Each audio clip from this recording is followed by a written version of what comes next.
तो आप सभी को दिल से नमन प्रणाम। आज हमारे बीच में आपके सभी के चहेते कलाकार महाशय सतीश कुमार जी टोडरपुरिया आपके बीच में हैं। तो महाशय जी नमस्कार। नमस्कार जी। आज हम अपने दर्शकों को बार बार ये कमेंट आते हैं और होना भी चाहिए, परिचय है ये, इंटरव्यू नहीं परिचय है ये। तो सबसे पहले तो आप ये जो गाने बजाने का आपको जो ये शौक लगा, ये कब लगा, क्यों लगा, कैसे लगा, इसके बारे में थोड़ा सा बताएं। इस दौर में आपके इस बहुत ही लंबे सफर में जिन जिन का सहयोग मिला आपको जिन भी कलाकारों का सहयोग मिला, विशेष सहयोग मिला, उनके बारे में थोड़ा सा, यानी कि अपने जीवन का जो ये सफर रहा गाने बजाने का, और हल्का सा अपने जीवन के बारे में भी थोड़ा बताएंगे। देखिए विजय जी, नमस्कार है सभी दर्शकों को, राम राम है जी, प्रणाम है। सभी दर्शक मेरे लिए बड़े आदरणीय हैं। आइए विजय जी, मेरा जो गांव है, छोटा सा गांव टोडरपुर गांव, जो अजर का बहरोड रोड पर गांव है ये, और जी मैं उस मिट्टी को नमन करता हूं बार बार। धन्य है वो मिट्टी जिस मिट्टी ने मुझे जन्म दिया। और हरियाणा बॉर्डर से मात्र 5 किलोमीटर गांव है। और विजय जी, रही संगीत लाइन की बात, तो ये मैं बचपन से ही संगीत का शौक रहा है। जब मैं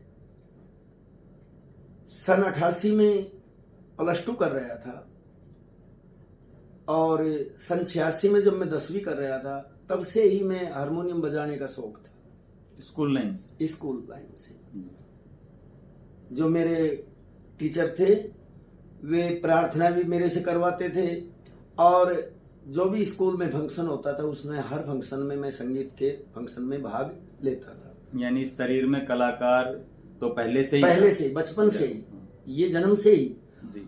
और अब आगे आने का जो सभी दर्शकों के सामने, पब्लिक के सामने जो प्यार मिल रहा है, तो मेरे जो आदरणीय रहे मेरे गुरुजी स्वर्गीय पिताजी श्री मणिलाल जी, जो मेरे आदरणीय रहे हैं, मेरे गुरुजी, और उनसे मैंने बहुत ही कुछ सीखा है। उन्होंने मेरे को सब कुछ बताया, और फिर मेरी एक इच्छा हो गई थी कि मैं भी, जो जैसे पहले क्षेत्रीय भजनी थे उनको मैं सुनता था, मैं क्षेत्रीय भजनी को सुनता था। सबसे ज्यादा किसको सुनते थे आप? जैसे सबसे पहले मैं क्षेत्रीय भजनी, मेरे 2 भजनी थे। बलुआस गांव से श्रीमान जी सादीराम जी महाशय जी, स्वर्गीय हो गए उनको जी, स्वर्गीय सादीराम जी महाशय जी, उनको नमन है, प्रणाम है। और स्वर्गीय महाशय जी छुट्टन लाल जी, जो गढ़ी मुंडावर से जी, मैं उनको बहुत सुनता था, और उनकी प्रेरणा से उनसे काफी मैंने बातें भी की, उनके साथ भी रहा मैं, जब मैं करीबन 16-17 साल का ही था। और जी बहुत ही अच्छा वो दौर था गाने का। तो मैं भी मेरे मन में भी एक जी लालसा थी कि मैं भी भजनी, उमंग थी कि मैं भी भजनी बनूं। और विजय जी, मैं सन 1991 में एक छठी की रात का कार्यक्रम 151 रुपए में, जब पैसे नहीं थे, पहला प्रोग्राम 151 रुपए में मुंडावर में एक छठी रात्रि थी, मैं उसमें मेरे को बुक किया गया था।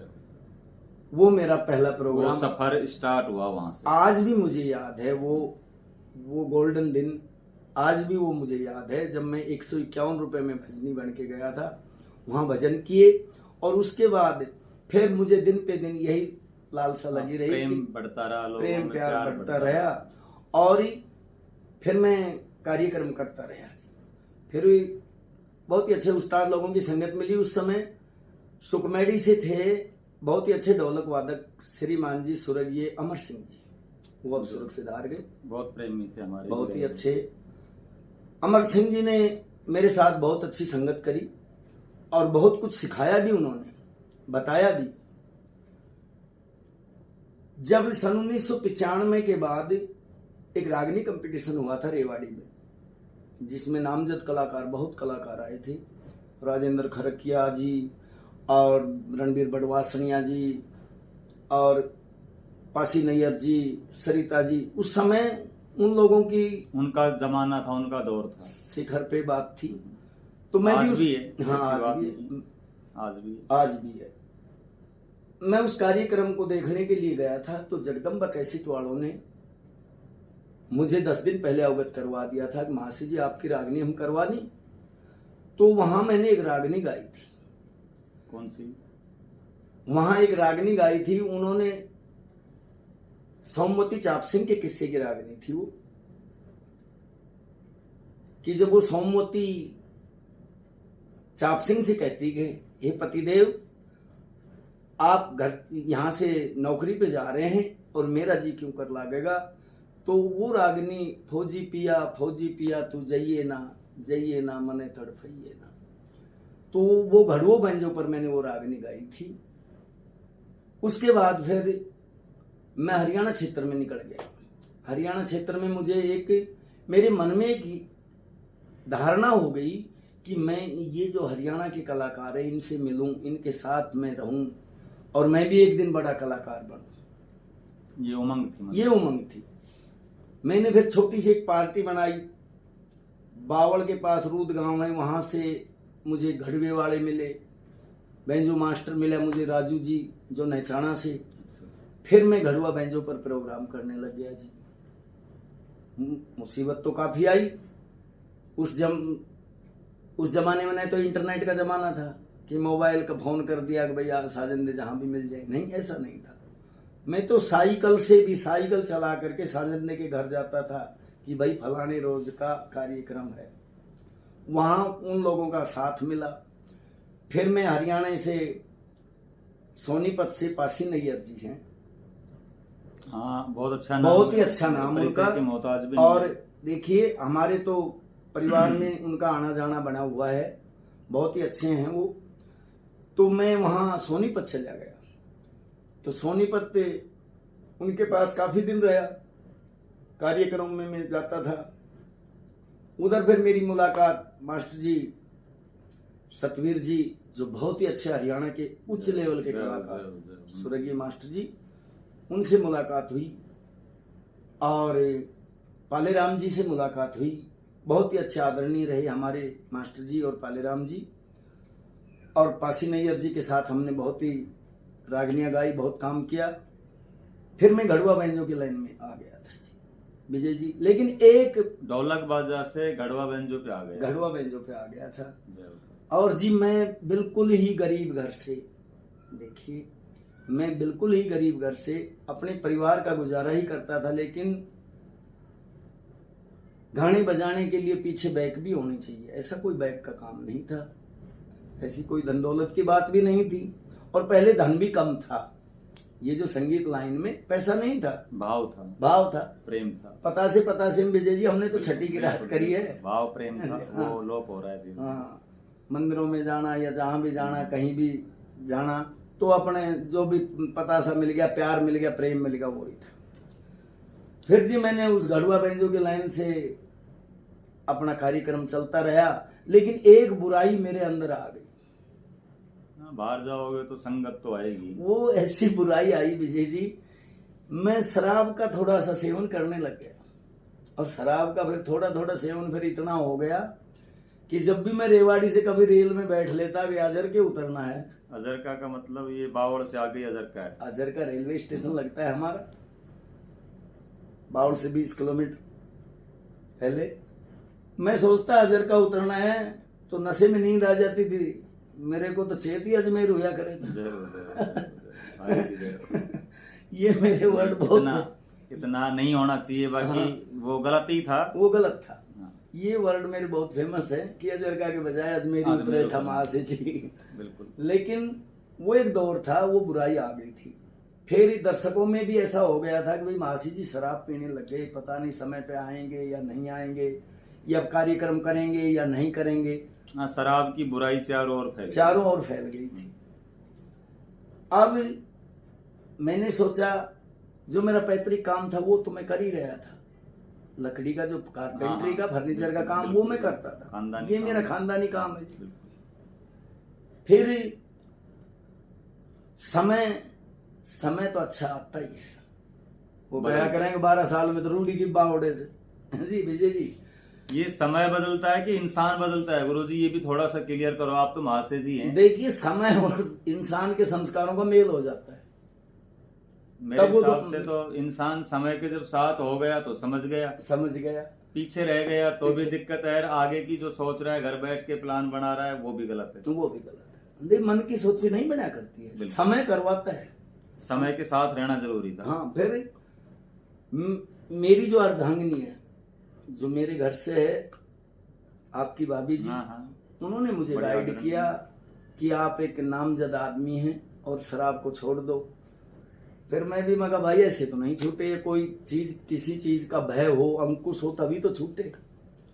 फिर उन्होंने मेरे को बाबा सालासर, बाबा श्याम के चरणों में जाकर के हाजिरी लगाई, अर्जी लगाई, और उस दिन का दिन है 2010 से मैंने शराब छोड़ दी थी, और आज का दिन है विजय जी, मैंने फिर शराब को हाथ नहीं लगाया। 2024 खत्म होने वाली। हाँ, मैंने शराब को हाथ नहीं लगाया, और फिर लोगों में, दर्शकों में फिर वही भाव आ गए मेरे प्रति। अब भाई महाशय जी ने शराब छोड़ दी है, अब अच्छा कार्यक्रम में आते हैं, और फिर विजय जी उसके टाइम को समझते हैं, समय को समझते हैं, भाव को समझते हैं। उसके बाद बस फिर मैं तो समाज के लिए, अपने सनातन के लिए, फिर मैं आज के दिन भी अच्छा ही गाता हूँ, मैं बुराई नहीं गाता हूँ। यानी कि शौक के आप जगे 2010 में, 2010 में शौक के जगह, फिर हमारा लत लगी 88 में, 86 में नहीं, लत लगी ये 95 में। गाने की जो लत नहीं, गाने की जो लत थी वो बचपन से ही, 86 में तो मैं जो 10वीं कर रहा था तब से ही मेरे उमंग तो गाने की जो कलाकार था वो निकल के आया 2010 के बाद, जब शराब छोड़ी, जब समझ में आया कि अब धर्म का गाना है, अब धर्म का गाना गाना है, समाज के लिए गाना है, सनातन के लिए गाना है। फिर मैंने आज तक भी जो भी रागनियां गाई हैं वो धर्म के लिए गाई है। जो भी किस्से कथा कहता हूं मैं, पंडित जी, गंधर्व कवि दादा लक्ष्मीचंद जी, मांगेराम जी और धनपत जी, दयाचंद जी, मेहर सिंह जी, इनकी जो भी कविताएं हैं, रचनाएं हैं, उनका मैं बड़ा फैन हूं, मैं गाता हूं। और जी विजय जी, लेकिन एक बात का मुझे भी अब भी थोड़ा सा मलाल हो रहा है।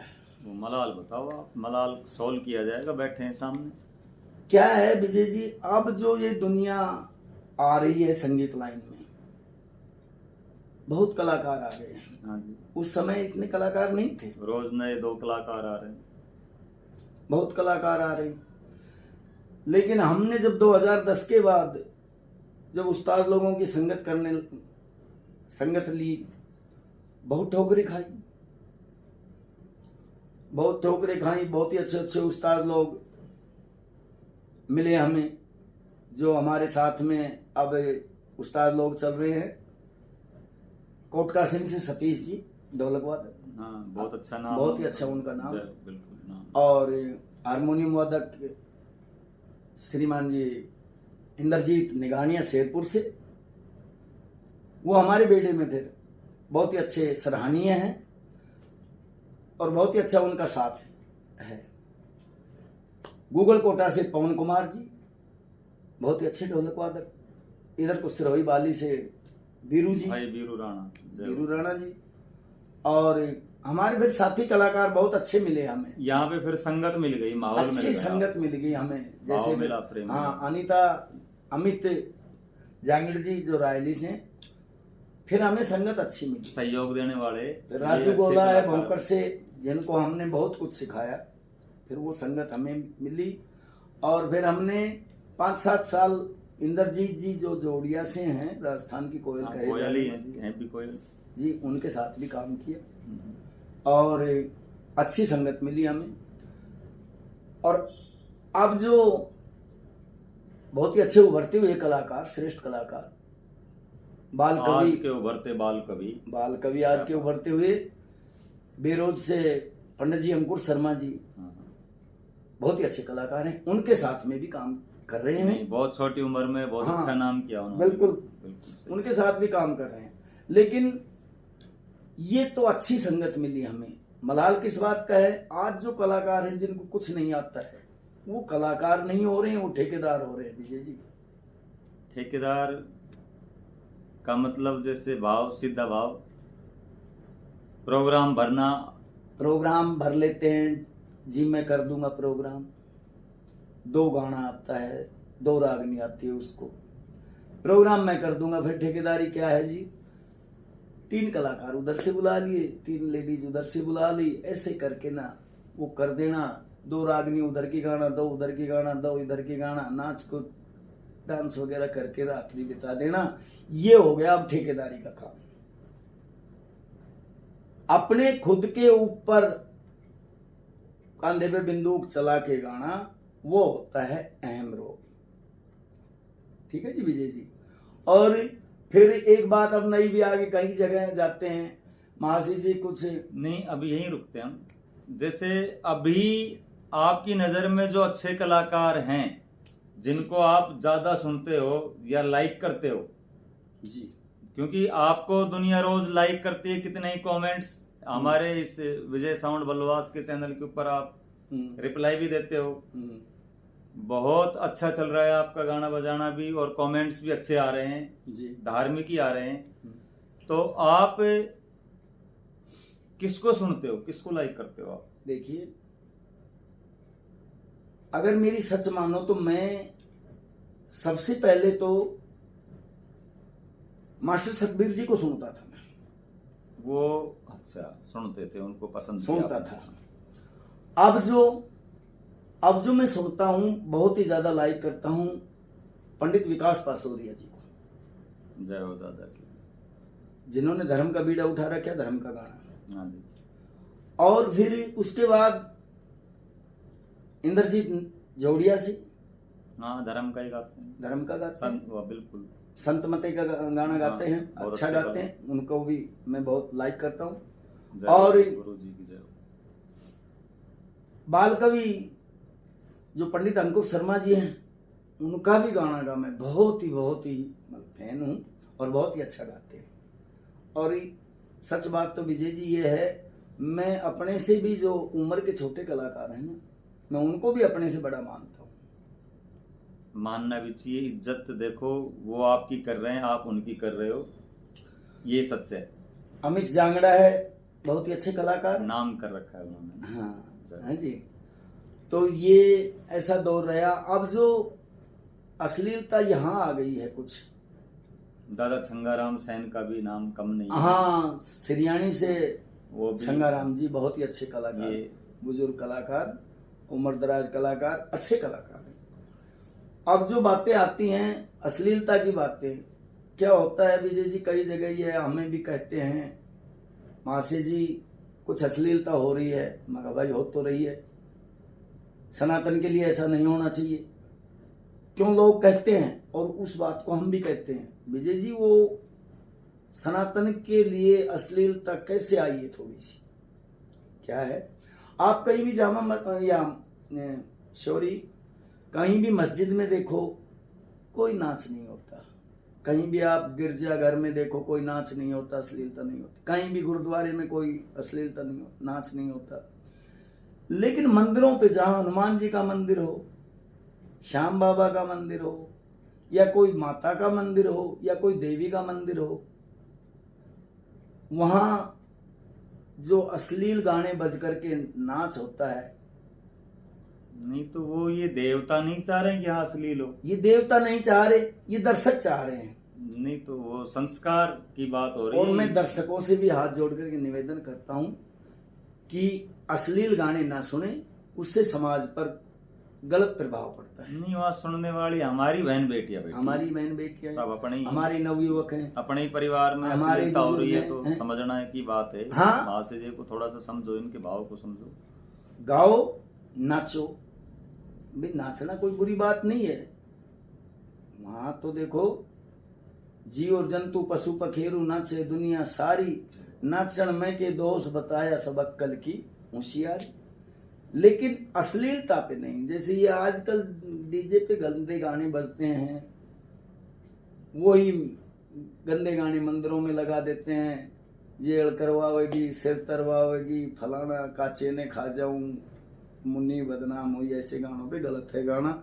और मैं हाथ जोड़ करके निवेदन करता हूं सभी दर्शकों से मुन्नी को बदनाम मत करो, सभी कलाकारों से किसी को कि भी मत अपनी करो। मर्यादा को बनाए रखें और हमारे सनातन को बनाए रखें।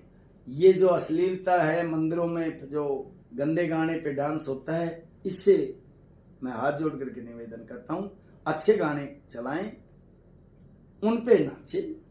नाचना बुरी बात नहीं है, अच्छी बात है, लेकिन अच्छे भजनों पर नाचें, नृत्य करें। यही कलाकारों से और यही हमारी दर्शकों से प्रार्थना है।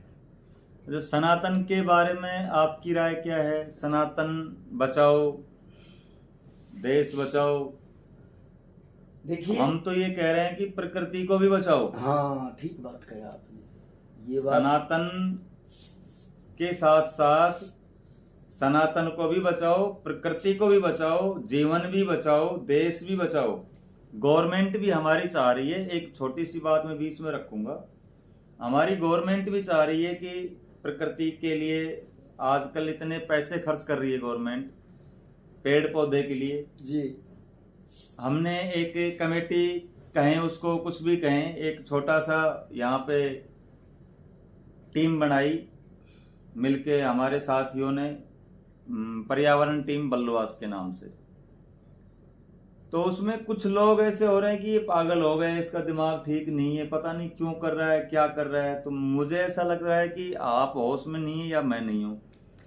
तो सनातन भी ध्यान दे रहे हैं, जितने भी संत महात्मा हैं उनके आप जाओ बड़े बड़े आश्रमों पे, कितने पेड़ मिलेंगे और लगवा भी रहे हैं। मैंने देखा बाबा फूलनाथ जी महाराज के यहाँ रोज जाते हैं, जब आज 51 पेड़ लगवाए। उनका तो मिशन कह रहा है कि हमने 31,000 का ले रखा है, इसलिए कि वहां पे जगह स्पेस ज्यादा है। अच्छा, कहीं भी जाते हैं मंदिर में, हमारे रैणागिर में है शीतलदास जी महाराज का मंदिर जी, वो तो है ही वादियों में, मतलब पहाड़ों में। बिल्कुल। तो महाराज उन्होंने भी बहुत जोर दे रखा है। जहां भी जाते हैं हम, संतों ने इतना जोर दिया है प्रकृति के बारे में, क्योंकि वो जानते हैं, गवर्नमेंट जानती है कि ये पेड़ ऑक्सीजन के साथ साथ में इसके फायदे क्या हैं।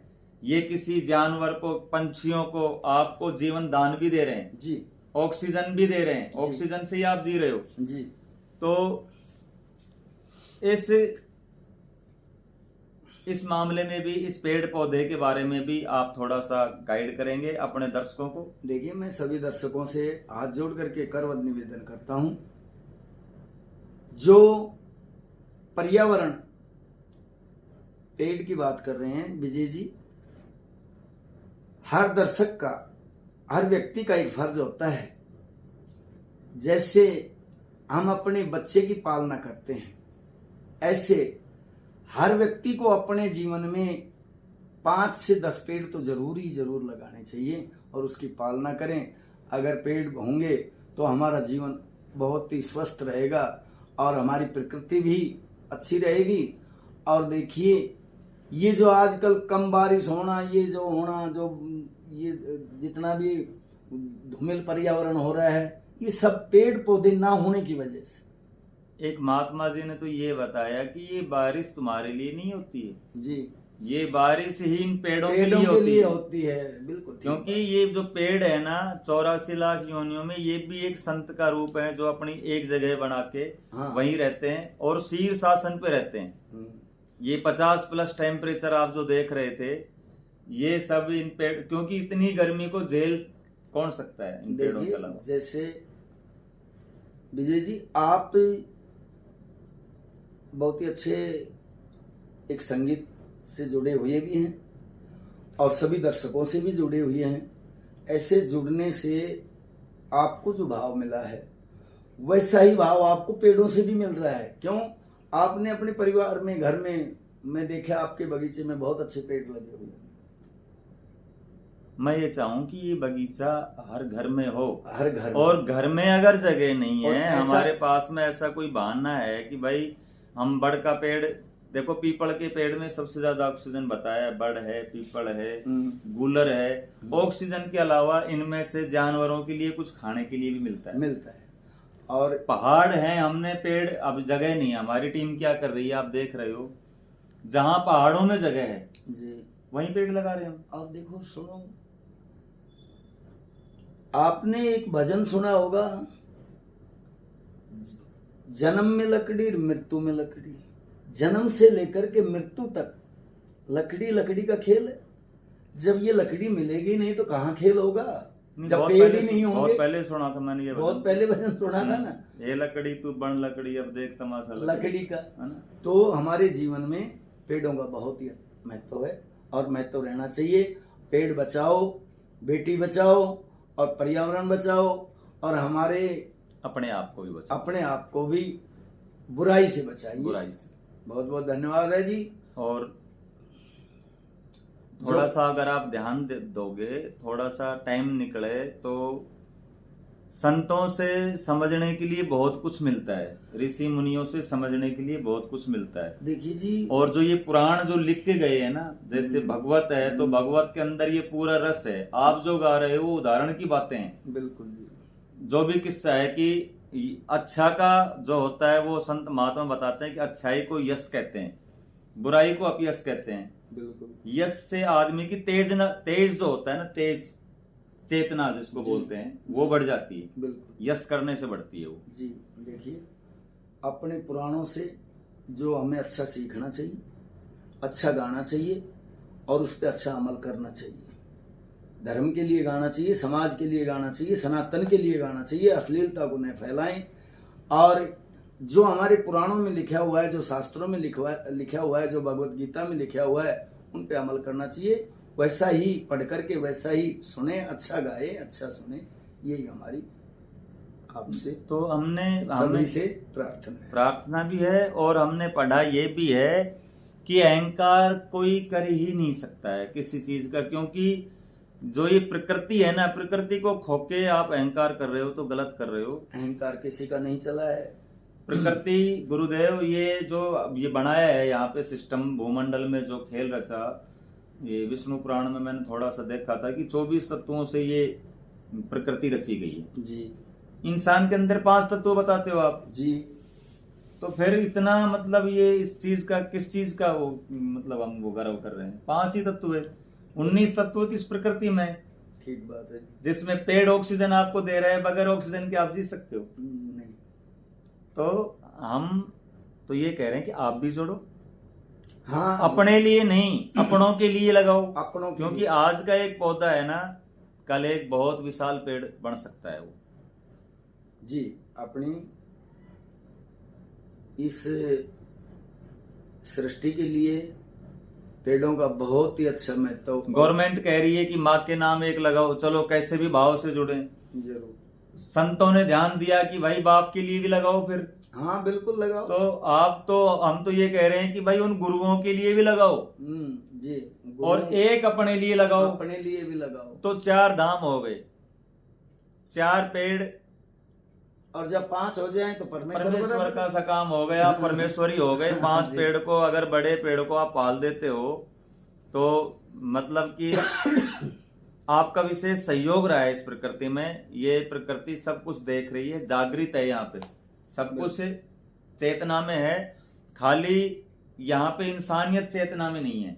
इसलिए कि हमारा जो सनातन है ना, जो संस्कार हमें संतों से मिला, कभी कभी नहीं, मुझे तो लगता भी है कि हमारा संस्कार ही लोप हुआ है।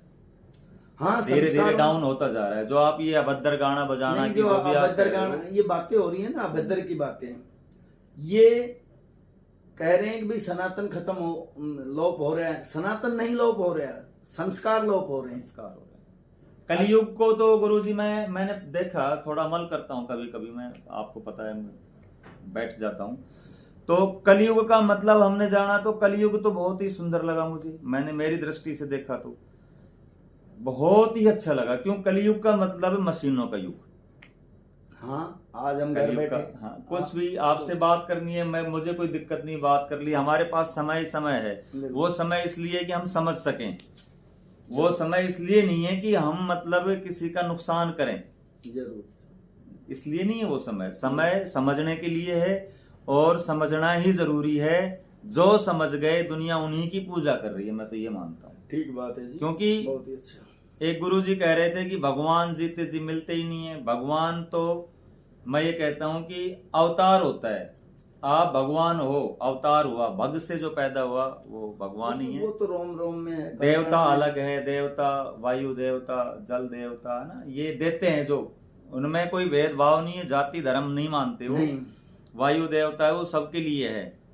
हाँ, तो ये देवता है, भगवान आप ही हो, एक बार झांकना पड़ेगा, थोड़ा सा गहराई में जाना पड़ेगा, तो आपको लगेगा कि भगवान आप ही हो। मैं सभी भगवानों से, महाशय जी के साथ एक ही विनती करते हैं हम कि अपना जो खो रहा है हम उसको बचा लें, इससे ज्यादा मेरे पास तो कोई शब्द नहीं है। बाकी देखिए, आपने विजय जी से पेड़ों के बारे में सुना, प्रकृति के बारे में सुना, बचाओ बेटी बचाओ, पेड़ बचाओ, तो संस्कार भी बचाओ। संस्कार, मैं तो सबसे पहले कहता हूं जब संस्कार बच जाएंगे तो सब कुछ बच जाएगा विजय जी। बिल्कुल, जब संस्कार बच जाएंगे, हमारे आज जो ये नवयुवक भटक रहे हैं, हमारे जो आने वाली पीढ़ी अगर ऐसे ही गंदे गानों पर, आने वाली पीढ़ी की गलती नहीं है जी, क्योंकि उनको हम संस्कार दे रहे हैं, हम पीढ़ी के ऊपर आरोप नहीं लगा सकते। नहीं, अगर हम आने वाली जो हमारी पीढ़ी है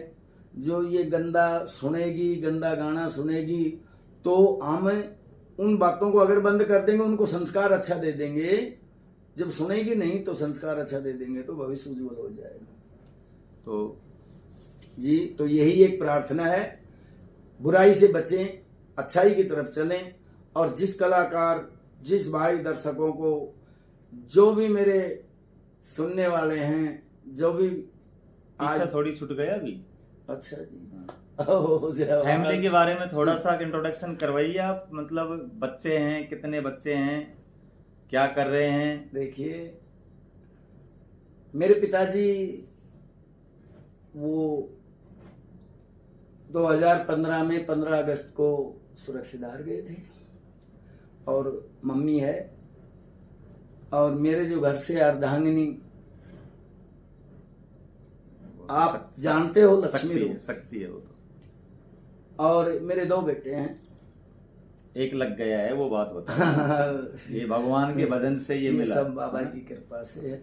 हाँ, और मेरे 2 बेटे हैं जी, और अच्छा हंसी खुशी से परिवार आपके बीच, बहुत सीमित परिवार में बहुत खुशहाल है महाशय जी। आज आपका प्रेम मिल रहा है, इससे और भी ज्यादा अच्छा लग रहा है इनको। और एक बेटा, आपका प्यार प्रेम बना रहे, यही मैं आपसे अरदास करता हूँ। धन्यवाद है, धन्यवाद। जय हो, जय हो।